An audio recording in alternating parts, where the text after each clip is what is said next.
News 8 at 6 continues.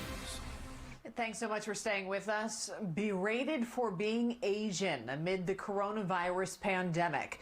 These stories are being reported across the country and now right here in central Indiana. Yeah, really just unfortunate. A man says that a trip to a gas station, Brooke, gave him a much more experience than he expected. News 8's multicultural reporter Katiera Winfrey has the story.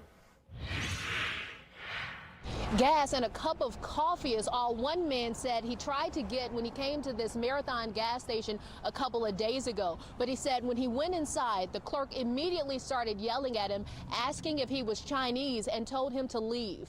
The sign on this gas station's door says coronavirus prevention. Do not enter if you have a fever or feel ill.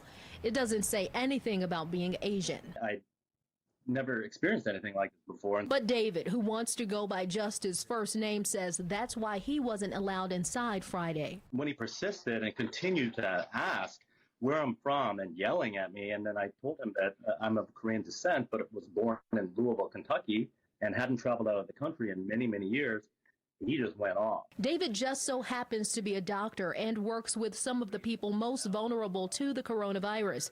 He treats cancer patients. He stops here often, traveling in and out of Indianapolis, but won't be coming back. He was very angry and told me to get out, was not allowed to buy anything there, not allowed to use the bathroom there, never come back, don't ever come back, in a very violent and hateful way.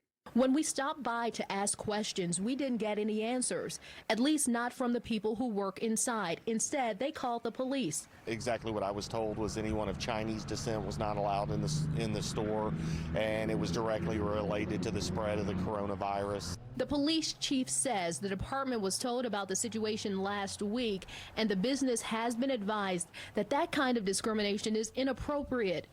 It seems like this is a case of one employee who probably stepped over the line.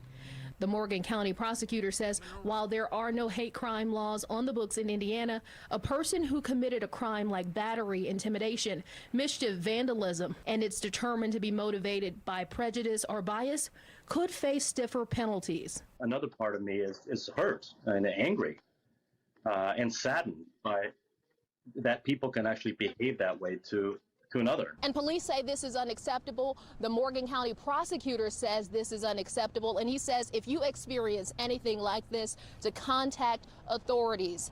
Reporting in Martinsville, Katiera Winfrey, Wish TV, wishtv.com, and follow us on Facebook.